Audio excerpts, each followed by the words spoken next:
Hi, I'm Aaliyah Kovner, and you're listening to A Day in the Half-Life. In this episode, we're going to peel back the curtain on climate modeling.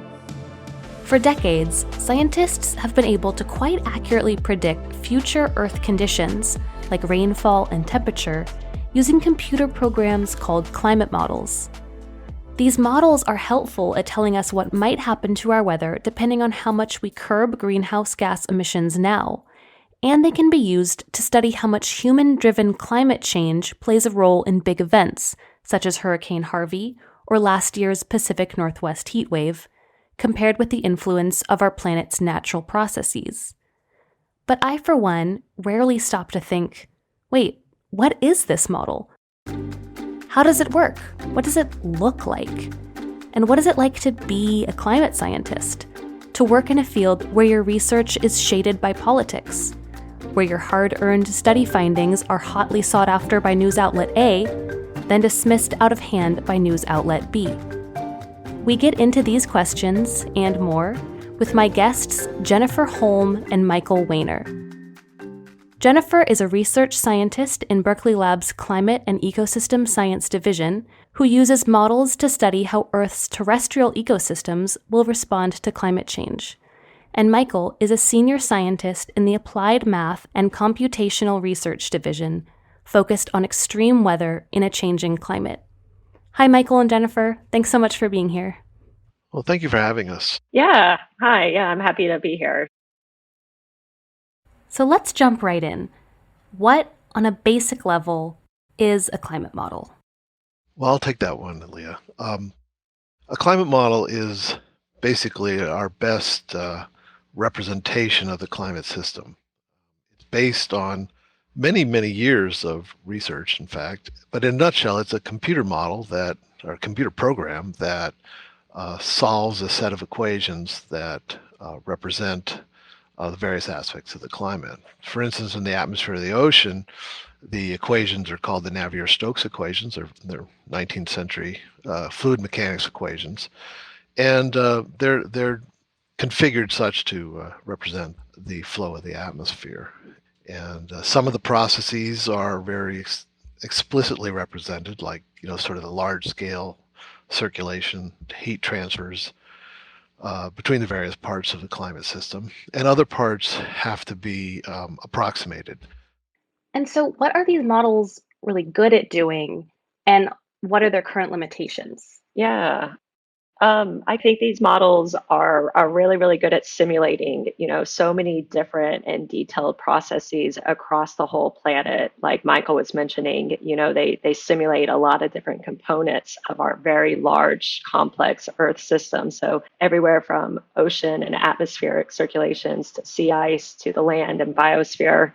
So I think they're really good at telling us a lot of these individual environmental processes, but also all the way up to these large global patterns. Once we put all these individual components into the code and into the model, that's what gives us these large global patterns. And because all these individual processes are pretty robust, I think that these models are good at showing us, future projections of what the world would be like under different scenarios of climate change.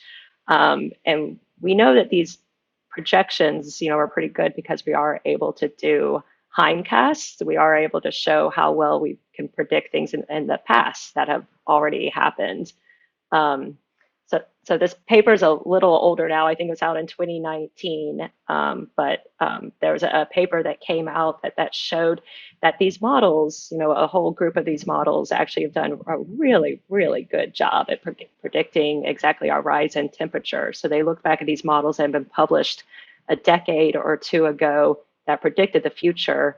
And now this future is here, that maybe these models were started in the 70s or the 80s or the 90s, and they didn't know what warming would be like in the 2000s. But now that we have the observational data, we went back and looked at it, and it's tracked it pretty well, almost exactly. So now these models are also used to show future projections. Indeed, that's what I was going to add as well. That what do we really want to do with these models, and what we want to do is is understand the climate system, but at the end of the day, we really want to know what's going to happen. How can we prepare society for the inevitable climate change, or the climate change we've already had for that matter? And, climate models have been the subject of much criticism because there are a lot of approximations. They are big, complex things that a lot of people don't necessarily understand. But perhaps their most important validation has been these studies that go back and look at the simulations that were made 20 years ago or even longer, and seeing that, yeah, they're predicting that. They predicted now 20 years ago quite accurately. And so that gives us confidence when we try to predict what future climate change might happen in the next 50 years or the end of the century. Hmm. And with that, um, looking out into the future, they have been really good at showing us this very direct, tight link and tight connection with increasing greenhouse gas emissions and rising temperatures. That these two are basically lockstep, increasing with each other. And since we know this lockstep, these models can tell us, how much left of this total carbon budget do we have to stay within, a reasonable 1.5 degree warming or 2 degree warming. So we could even look at how much we could emit before we hit some of these critical marks. I think it is also important to talk about uncertainties from the climate models and in our projections. And there are various sources of uncertainty, and the climate models are one of those. But as we try to project into the future, the farther we go into the future, the biggest uncertainty is not coming from climate models or our understanding of the climate system, but understanding of what humans are going to do. And so are we going to have a future where we have significant reductions in greenhouse gas emissions, carbon dioxide and others? Or are we going to do a business as usual kind of scenario? And those are two very different futures. So let's talk about the history of climate modeling. This is something I've been thinking about a lot because the 2021 Nobel Prize in Physics was shared by three scientists, Suyakuro Manabe, Klaus Hasselmann, and Giorgio Parisi, who helped lay the groundwork for climate modeling. And the Nobel Committee cited work that started in the 60s when Manabe led the development of physical models of the Earth's climate up into the 80s when they note that Parisi's discoveries on the physics of complex systems allowed scientists to create these hugely intricate models that are composed of all these physical processes and phenomena kind of mixing together and interacting. But how has the field evolved since then, since what they cited sort of ends in the 80s? Suki Manabe's efforts were one of three really at the time in the early 60s.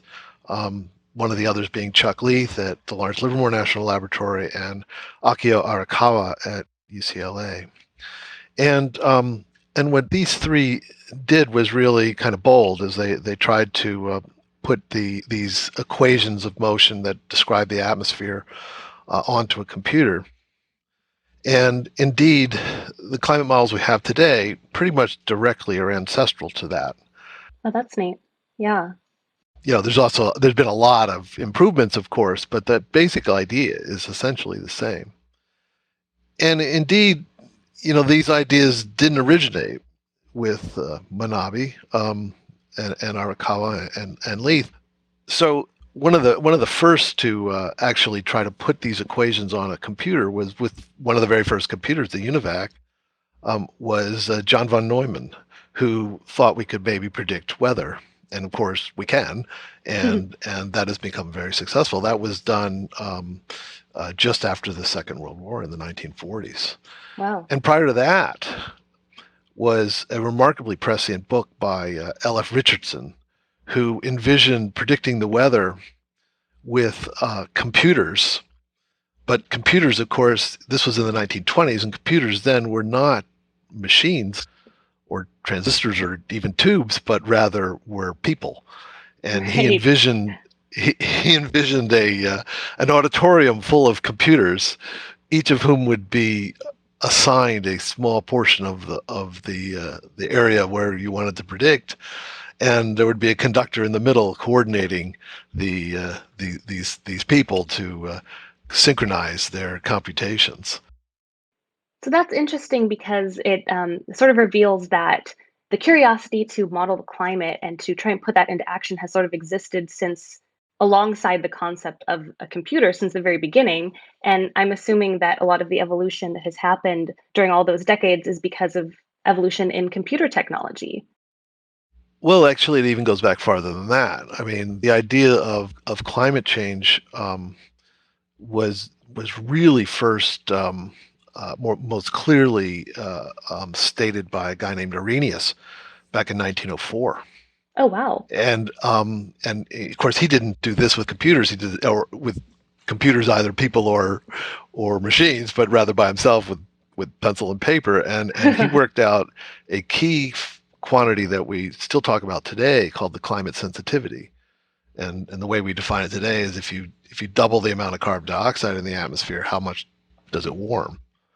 And his estimate of that stands today. It's Wow. well within the range of what the most recent Intergovernmental Panel on Climate Change stated. But he also was relying on work from others prior to him, and so the curiosity about about the world we live in, climate being part of it, goes back centuries.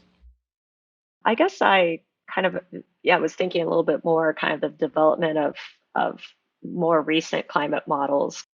But yeah, we basically just kind of started really simulating these general circulation patterns in the atmosphere only, and then slowly added on different realistic parts of the planet. Started adding in ocean circulation patterns, and then ice, and then the land, and eventually becoming more and more detailed to really represent our entire Earth and globe.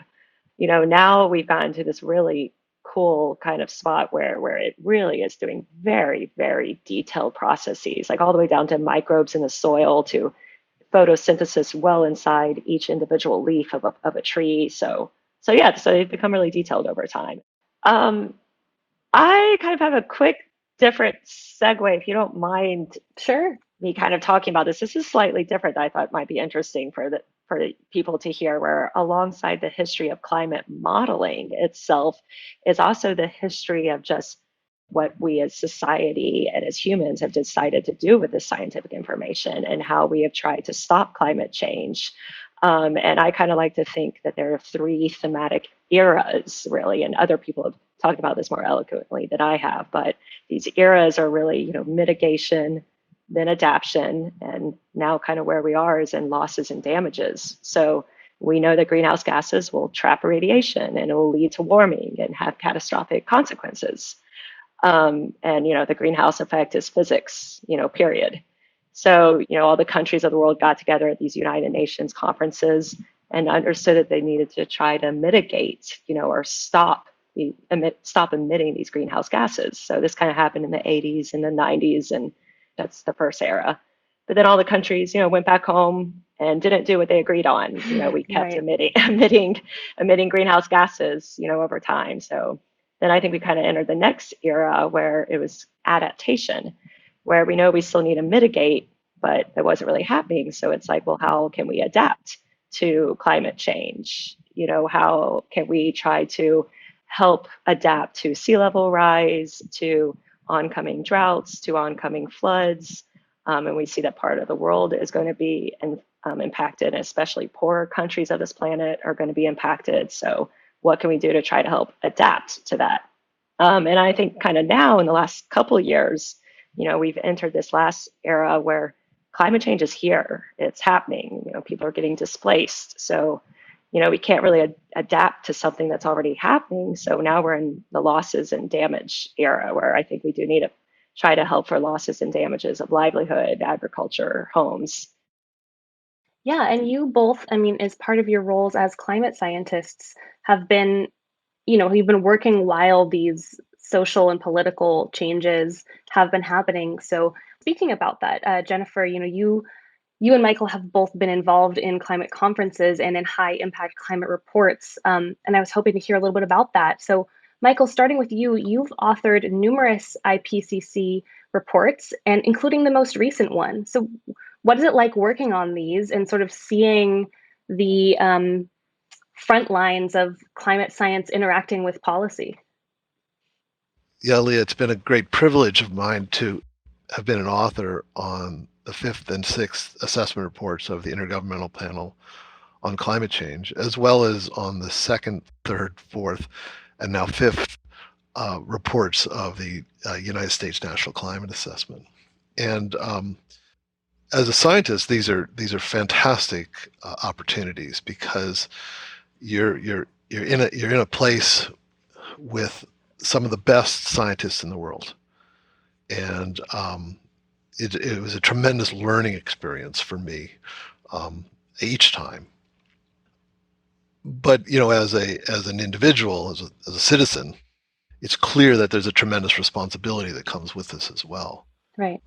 This was dawned on me when, not long after my participation in the fifth assessment report of the IPCC, when I was in a big meeting and somebody shows a picture and it's one I made, and they were talking about things that I said, and it's like, oh my Lord, people are, tens of thousands, if not millions of people see these pictures and read these words, and one is struck by that responsibility. And so the care one has to take to make sure that what one says in these reports is as correct as we know, and trying to really synthesize what the community at large is trying to say. And Jennifer, I heard that you were invited to COP26, which was the most recent large global climate conference. What was that experience like? Yeah, exactly. I had the pleasure and just a great opportunity to be able to attend this United Nations Climate Change Conference. So it was really interesting listening to those negotiations, kind of being a part of it. There was, the largest commitments ever made to mitigating climate change. And they were really trying to say we need to make strong emission reduction commitments by 2030. And for the first time, fossil fuels were called out. The wording went back and forth a little bit about what the exact wording is going to be in the Glasgow Pact, where it called for a phase down of unabated coal use and a phase out of inefficient fossil fuels, where there was a lot of talk between this phase down and phase out, where we would hope there would be a total cutting out of these fossil fuel use, but they're just slowly making progress, I guess. One of the things that I observed, from a distance, not having been at the COP, but sort of as a result, was that something that I've been saying for a very long time, and others like me, that dangerous climate change is here now. It is not our grandchildren's problem. It's not our children's problem. It's our problem. And as Jennifer mentioned, the loss and damages part of this is large. We've had tremendous disasters in our own country. Hurricane Harvey cost somewhere around $90 billion. And there's plenty of work on this that demonstrates that the rainfall in that storm was increased dramatically by climate change. Heat waves in the Pacific Northwest were increased as... Yeah, I was stuck in that one. You were stuck in that one. Yeah, you know how hot it was. I was stuck in the heat dome, and it was... I'm glad you survived, because many people didn't. Yeah, it was awful. Yeah. People are suffering. People are dying. People are losing their livelihoods. And this is happening now. Yeah. One of the things that Jennifer mentioned is that, the people who suffer the most from climate change are the poor.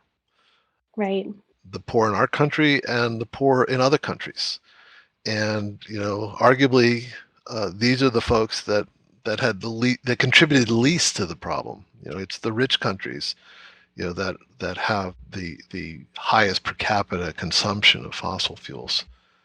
But the rich countries can more easily adapt to these threats than the poor countries. Or in our own country, the poor people are less able to adapt.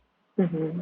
For you both to be at these big climate summits, whether it's COP26 or one of the other recent ones, I mean, imagine it can be extremely frustrating to be at the 26th climate summit and still have there be basically couched language about decreasing use of fossil fuels. And so I'm wondering just how you both sort of deal with that pressure of having to just calmly press on with the science that you're presenting, even when the recommendations and the kind of necessary steps aren't being taken? How you sort of stay calm, keep your cool scientist hat on, and keep going with the data in these frustrating situations?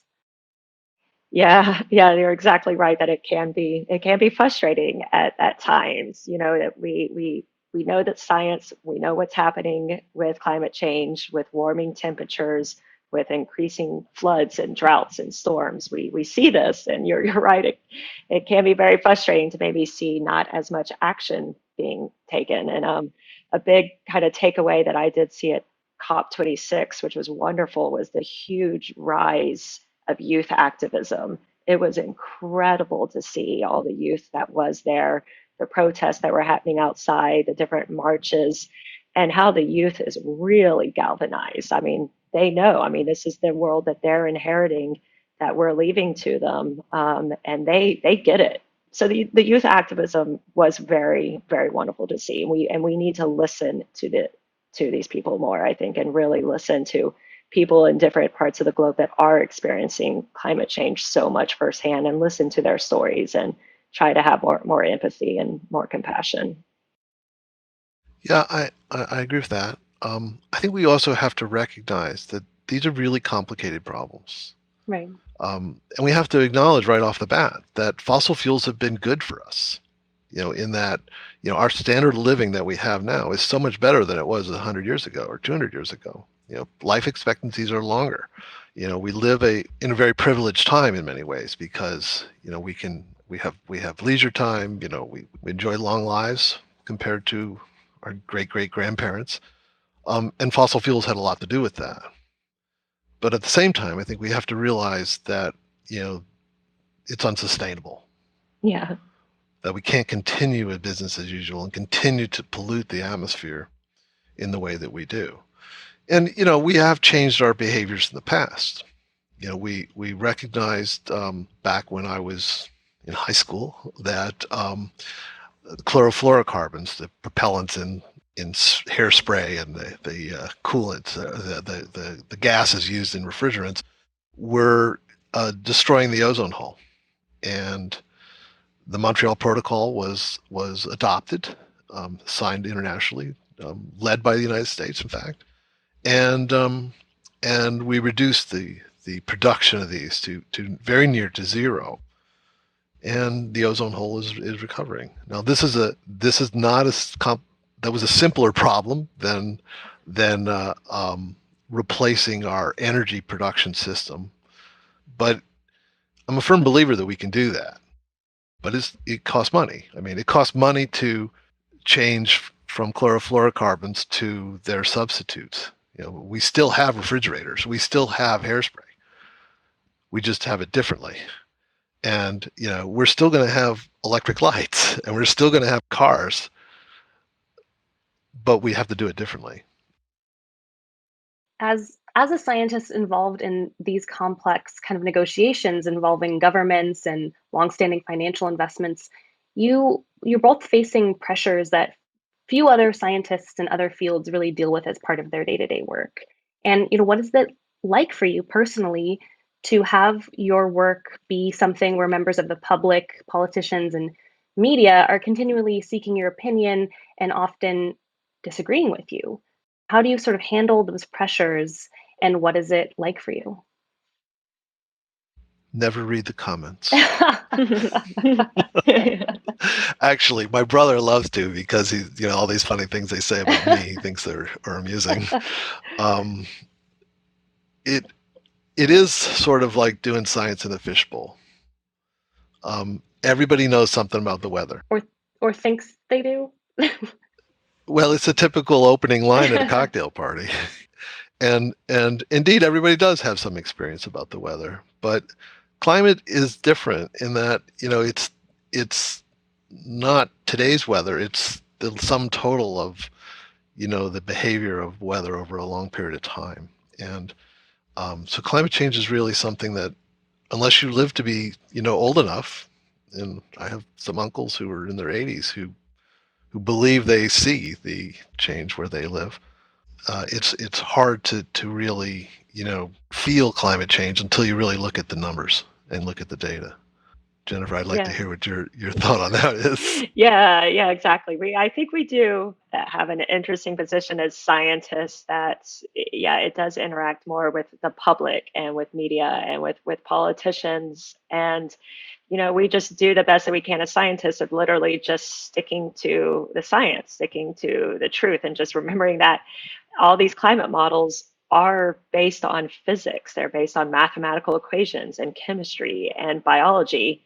They're not political models, they're mathematical equations.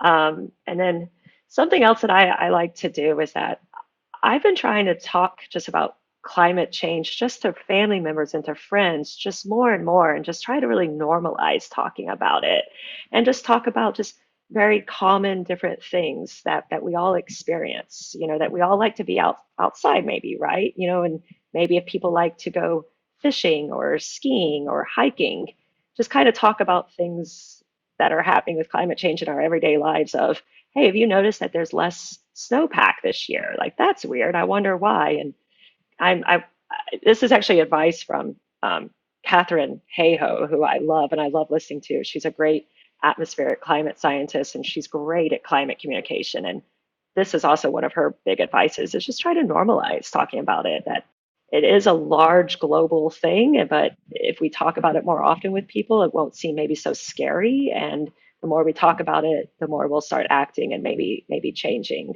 the way that we live our daily lives, the choices that we make, and maybe hopefully how we vote and things like that. Yeah, I think, as scientists, when we're wearing our scientist hat, we need to be very objective about what we do. And some of my colleagues feel, that's as far as we need to go. But we're also citizens. And, this is the kind of thing that, we spend our careers thinking about and learning about. And what we've learned is that there's a clear and present danger. And in my view, it would be irresponsible if we didn't sound the alarm. Right.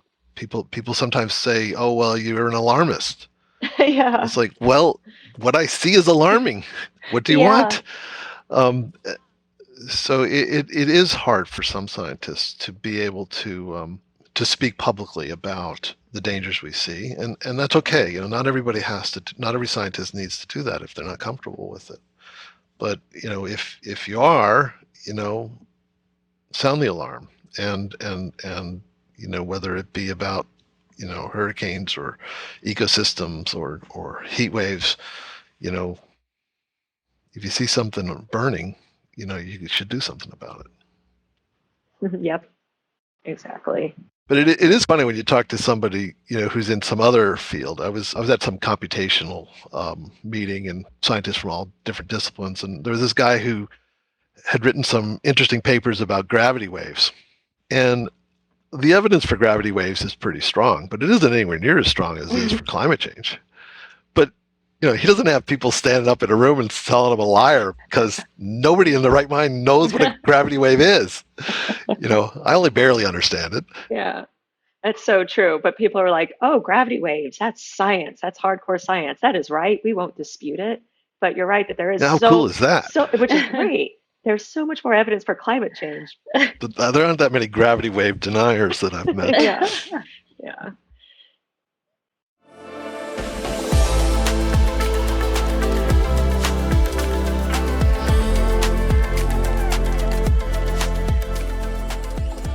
So I'd like to transition toward getting into the nitty-gritty of these models a little bit. So when we were talking earlier, you're saying that how they're based on a lot of equations that are reflecting physical laws of nature. So not anything that's like up in the air. These are physical laws of nature. But then it's a lot of them being put together.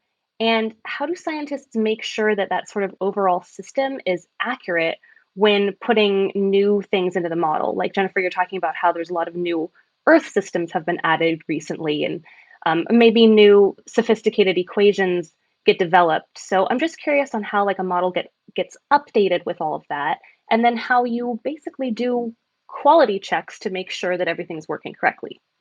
Yeah, something that I think is really, really cool is that all of these different codes, all the different equations, all the different chemical reactions, are the laws of thermodynamics, the Stefan-Boltzmann law that shows that there is a greenhouse effect.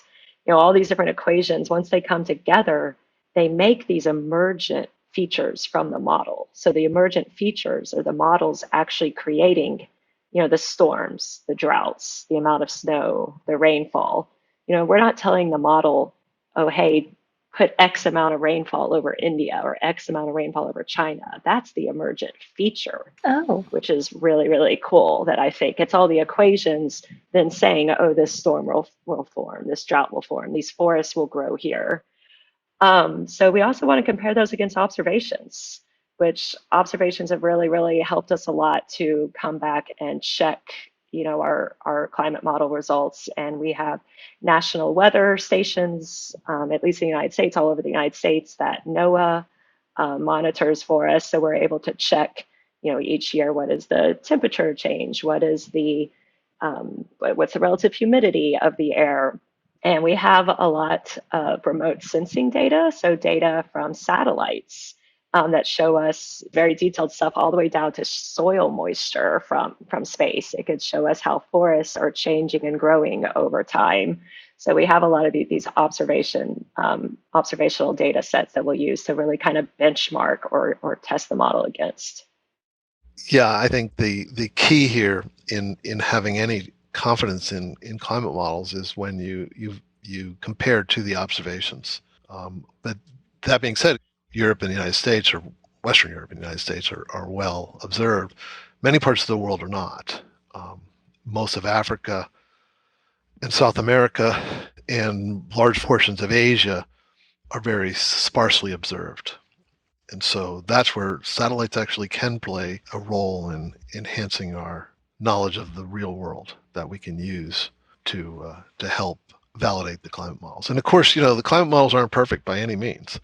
There are a lot of things that we don't get right, but many things we do. And when assessing the confidence in our projections, one has to take that into account. Hmm. Exactly.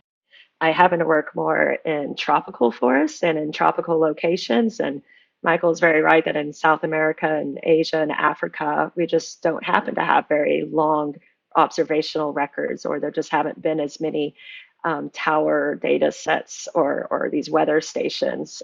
So it can be a little hard, and especially when these big tropical forest ecosystems are so important for the climate system. And I quickly wanted to touch on there is a little bit of a mismatch between what the tropical forest carbon sink is doing in observations and what the models are predicting. Tropical forests tropical forests are so important. They account for 50% of the terrestrial carbon uptake. So they're pulling in all this CO2 pollution from the air, and they're very important for cycling water all across the world. So they perform this great ecological service for us of removing CO2, and they're this natural biomass sink. But this biomass sink has actually been decreasing over time. We're predicting that it might even reach zero by maybe 2035. And the forest isn't becoming this carbon sink as much because there's increased forest mortality, more burning, deforestation. The plants are shifting to these shorter lifespans. And when you looked at the predictions from climate models, they're actually showing opposite response. They're showing that our tropical forests, even after accounting for the negative radiative impacts of climate change, the models are still predicting a strong positive land carbon sink, due to a plant productivity increasing due to CO2 fertilization in the models. And there's this mismatch. yeah. So we never would have known that if we didn't have observations. We were like, we need to correct that, and that's what we're working on. We're correcting that. This is a great example of what makes science fun. Yeah. If we knew all the answers, this would really be boring. But we don't know all the answers, and when you have these situations where you've got conflicting informations from the observations and from the models, for instance, or from theory for that matter, that's why we do what we do. That's why this is a rewarding career. I mean, there is this aspect that we discussed about how this is an important problem, but it's also an interesting problem. Yeah. And I think that's what motivates people like Jennifer and people like me is finding a problem that's hard and try to make progress on it. And so, because you're always noticing either discrepancies or agreement between the models, it sounds like so-called quality checks are really happening like all the time. It's not like someone develops a model and is like, "All right, we're good. Like here it is, ready for anyone's use." It sounds like it's always an iterative, changing thing. Is that right? Completely. Yep. It's always iterative. We're always collecting more observations in more of these hard to reach areas. And the world's just constantly changing. It's changing faster because of climate change and humans' activity. And also with that, and Michael talked on, statistics. We're improving our statistics that we're using with these models and improving our own computational speeds. And something cool that we're doing right now is we're starting to put machine learning into the models. One quick example with machine learning is we're actually helping to predict wildfire modeling. So, kind of all these emergent processes I was talking about before that come out of the model is the model will predict, a total area of land that's burned, and the model uses all these different equations of how much wind is there, how much fuel moisture is in the ground, how much vegetation is there that will burn, and those are all really hard things to predict on very fast timescales. So we're using machine learning to help us figure out and predict what that total area burned is by pulling in observational data in time with the machine learning, with the climate model, and it's interactively working together to help us improve our predictability of wildfires. Michael, I understand you do a lot of work on extreme weather event attribution, and Jennifer, obviously yours is Earth systems. So could you both give me some neat examples of things that are, today's supercomputer driven climate models are able to do that maybe you could only imagine doing 10 years ago? Oh, that's really an easy question for me is hurricanes. Okay. I can remember the first time I saw a hurricane in a simulation. It was probably 12 years ago. I was doing I was trying to push the model's fidelity from about 200 kilometers down to 50, and the code kept crashing, and I didn't understand why. So I made an animation of this, and I was looking at temperature at 500 millibars, which is fairly high up in the atmosphere. And I saw this blue dot moving across across my screen, across my map, and I realized immediately what was happening, that this was a hurricane. And of course, at that time, the common wisdom was climate models don't make hurricanes because they're not high enough resolution. And of course, it turned out that was sort of a stepping stone. That we then started running at 50 kilometers, and soon after that went down to 25 kilometers, and it's become a whole new generation of climate models that I call tropical cyclone permitting models. The hurricanes are there. They've got a lot of realistic properties. They don't have everything, of course, because 25 kilometers is still pretty big for a hurricane, but nonetheless, it looks and smells like a hurricane. And so that's enabled us to do lots and lots of things. The attribution was one, but also looking at the long-term trends. So attribution is usually said is with another word called detection. We call it detection and attribution, or DNA for short, where we first go to observations and detect some sort of change, and then we go to the models and run the models with and without climate change to see if there's a signal. If we run it without climate change and we see that trend, that detected trend, then we say, well, it wasn't climate change, it was something else, natural perhaps. But if we don't see it in the worlds that don't have climate change, and we do see it with the worlds that do have climate change, and after a lot of fancy statistics, we'll come up with a statement and say we can attribute this phenomena to human changes to the composition of the atmosphere usually. So what happened when we got computers big enough at the National Energy Research Supercomputing Center at Berkeley Lab, NERSC, that really changed things. So now we could do these kinds of studies and make assessments of how climate change affects hurricanes. And so it's interesting. It didn't answer all our questions. The question I think that these models have really answered pretty definitively, is that the most extreme hurricanes, the Category 4s and 5 hurricanes, will become more frequent and more intense with global warming. The question that's still open, and there's been a lot written about this, is how many hurricanes will there be? Over all categories. So Category 1 through 5 and the tropical storms, which were named. So how many named storms will there be in a warmer world? And the models, almost all the models, suggest that there'll be fewer. Really? And there are reasons for that I think are true, but not everybody believes that. And so, again, this is one of those things where science becomes fun, because I say this and my friend Carrie says that, and they're not the same. And at the moment, we don't know. And so that's something where computer models play a big role. It's so funny, Michael. I think I remember that time period as well, where you and your group simulated an actual hurricane. I was like, oh my goodness, look at that. Like, you could actually see it. I mean, it is really remarkable that these models can do that. Because, like I was mentioning earlier, we're not saying put a hurricane here over the Caribbean. Like, it just does that. It's like, wow, it did it. Yeah, out of thin numerical air. I mean, it was definitely an aha moment. Wow. And I remember it very clearly. I think that shows how complex these systems you're working with are, that, 12 years ago, the technology could even do that. And then today, still, you're digging in and analyzing what it means and, kind of adjusting the models to have that capability. And that the answer, it hasn't been solved yet.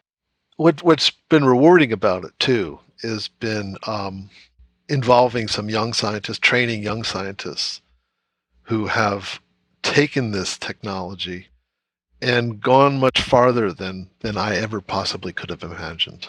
And so, it's not just all about me. I mean, it's about, us as a community, and to see that has been an extremely rewarding experience at this point in my career. Yeah. Jennifer, have you had any of those aha moments with models in your career where you're just like, wow, I can't believe we can do this now. I can't believe that it's showing this. Yeah, I have. And I think, kind of as Michael was speaking to this, it kind of goes hand in hand with our computing systems, also allowing us to have this greater resolution in the model, this greater fidelity. And because earlier on, when we were talking about the history of climate models, our computers were also more basic, and they have really progressed over time, where we have these very sophisticated supercomputers. And the specific climate model that I work on, it's with the Department of Energy, funds it and runs it and develops it. And we're creating our model to be able to run on a brand new type of supercomputer called an exascale. And exascale computers are almost ready. What they are is they're computing capability at least one exaflop. So this is 50 times faster than the fastest supercomputer around today. And Wow. it'll just allow for so many scientific discoveries. I touched on this earlier when I was talking about I model more terrestrial ecosystems, that at first they were just treated kind of as a green blob, just like one big leaf basically that respires. Like the whole ground really was just a leaf that respires oxygen and CO2 and water vapor and all that. But a big kind of aha moment for me is, now with supercomputers, we could really simulate individual trees across this entire planet. So individual tree processes, Wow. even with multiple canopies, with lots of leaf layers. And what's really cool now, the model that I'm specifically working on, is that these trees will compete with each other for resources, for water, for space, and they grow and they die independently on their own in the model, and they'll grow and die and compete at different rates with climate change or with disturbances, or with land use change. And a cool thing that we're bringing in the model is that these plants are going to be able to grow in new parts of the world. So with climate change, the biomes are shifting. These biome boundaries are shifting. The Arctic's becoming warmer, so shrubs are going further north in northern latitudes. Snowpack is less, so tree lines are going up higher into the mountains. Tropical forests are being pushed into new, hotter climate regimes that they've never experienced before. And we don't know what this new world will look like. And so our group that I work with all the terrestrial ecosystem modeling side is we need to account for that. Jennifer, that was the one that I was like, I didn't know they could do that. Yeah. That was the one. That was the moment for me. Oh, that's great. So one thing that I've been curious about from listening to you both talk is, I and I think a lot of people listening don't.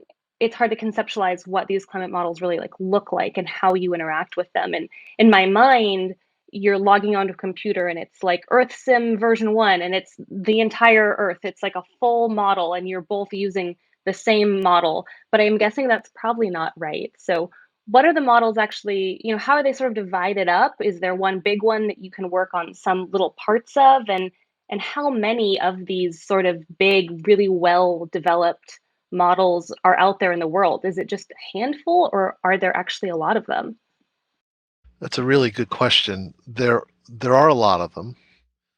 The question about how many of them are independent is much more complicated, because a lot of models are derivative of some other modeling center. Okay. So, for instance, the model at the National Center for Atmospheric Research has many descendants, including the Department of Energy's E3SM model. Mm-hmm. So they're closely related.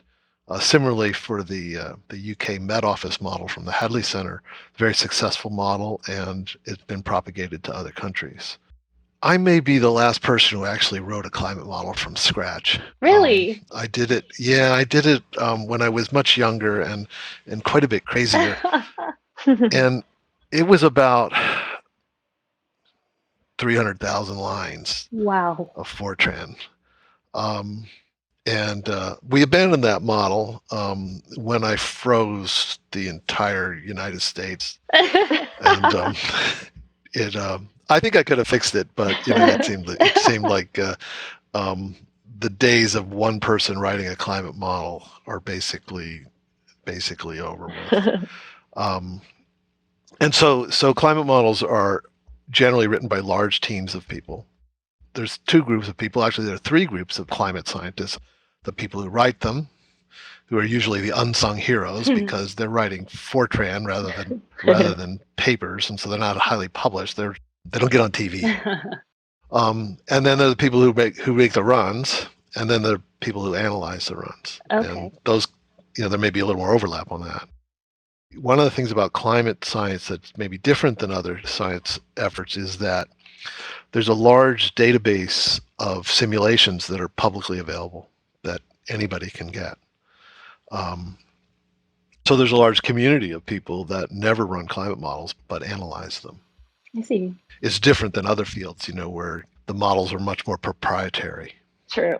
That's cool. I really appreciate that. When something's so important, it's nice that there's more access and more openness. The Department of Energy can take some credit for this. This goes back to my days in Livermore. There was a visionary scientist named Larry Gates. And Larry Gates started something called the Program for Climate Model Diagnostics and Intercomparison. He went out to the various climate modeling groups, and he said, look, you got these great big climate models. They make all this data. You don't have enough people to analyze all this. Why don't you let us distribute the data to the scientific community? And that became a project called the Atmospheric Model Intercomparison Project, which has morphed into something called the Coupled Model Intercomparison Project. And now we're on version 6 of that. Wow. Mm-hmm. And has come way beyond what Larry even dreamed. Yeah. I'm so happy you brought that up. I was thinking about bringing up the Coupled Model Intercomparison Project, and it's great that it does bring together all these different modeling centers from all around the world. And I think in total, are there something around 40-ish or so kind of? Yeah, about 40. Yeah. Climate models. Yeah. And again, okay. Yeah, it's questionable how many of them are independent, but the beauty of this system is that any graduate student at any university can get on their computer and download this data. That's great. And that means they don't have to have the great big monster computers that we're blessed with at Berkeley Lab. Not all these analyses can be done on a laptop, but a lot can, and a lot is. And thousands and thousands of PhD theses have been based on this. That would never have been possible if Larry hadn't had this idea to make this important data public. That's great. I'm so happy that someone was there at the right time in the history of this field to make that decision, to say that. Yeah. And so you were both working, you're both Berkeley Lab scientists, but you're in different research areas. Are you both working on the same model or different parts of the same model? Could you even call it the same when you do, like Jennifer, when you do your work in investigating the carbon sink in the tropics, and Michael, you're looking at hurricanes, is that the same model? Yeah, well, something that we do is that we can work in different parts of the model independently from each other, which I think is really cool. And we've set up the code in that way. So again, this is all just computer code. It's all written in Fortran, like Michael mentioned, and it's funny that we're still in the old school language of Fortran. I hear these newfangled languages out there somewhere, but we're still stuck in the Fortran language of the 70s. But yeah, so we can If it work works. yeah, it still works. And that's what we started all these coding in is Fortran. But yeah, but I could work. It's still the fastest. Exactly. Thank you. I try to say that as well, Michael. It's still the fastest. So, Hey, that's nice. yeah. But I could work in just kind of this land component system. So I could work on things with the soils and the forests and soil moisture, while other atmospheric scientists can be working on atmospheric chemistry. And there is this kind of coupler part of the code that can bring together all these different components that can bring together the land or the atmosphere or the ocean and make it all work together as one coupled system. So independently, we can be working in different parts, like simultaneously. To close it out, one last quick question. What skill or talent or even just curiosity, what kind of questions do you think the next generation of climate scientists could bring in that would make this field even better, grow even further? Ooh, that's a good question. I'm going to pose one that might be a little challenging, and I don't know if any new young scientists will want to take it on because it's dealing with humans. And I don't know if people want to deal with human decision making and human actions, but that's where I think the next direction really of climate modeling needs to go is we're starting to think about this just a little bit, is starting to add in the human element. So yeah, where humans are deciding to live, where their cities are growing, our economic choices, how GDP is changing, and which cars we're driving, where we're emitting things, and that feeds into the climate system. And that's a whole nother can of worms that is very, very challenging because humans are, finicky people. We don't know where we're going to live or what choices we're going to make in the future. But I think that could be something really interesting because it's bringing in kind of social sciences again and with the physical sciences, and this is kind of where we're needing to go also with trying to address the climate crisis, is trying to account for what humans are doing, like how we're going to try to mitigate climate change. If we're not mitigating climate change, what are the adaptations that we need to do? So yeah, that might be my advice. I actually have a very similar thing to say. I think that the interaction of the physical climate sciences with social climate science is really an exciting new area. If for no other reason that the language of social science is different than the language of physical science. So there's a communications problem that is actually interesting to try to bridge. Yeah. I think that's great. A great point, a great thing to end on is just, with so much science and science communication, it's about letting people see themselves in the science, how it affects them. And so, in the future, people could sort of see where they are in these models, and maybe that will make a big impact. Yeah. Yeah, I hope so. Well, thank you both so much for being here. It's been a pleasure to speak to you both. Thank you, Aaliyah. Yeah, thank you, Aaliyah. This has been really fun. Thanks.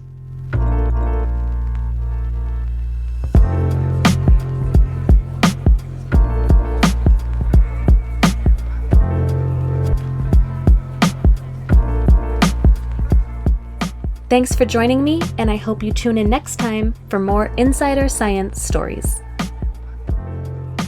If you're enjoying the show so far, Please like us and subscribe wherever you get your podcasts.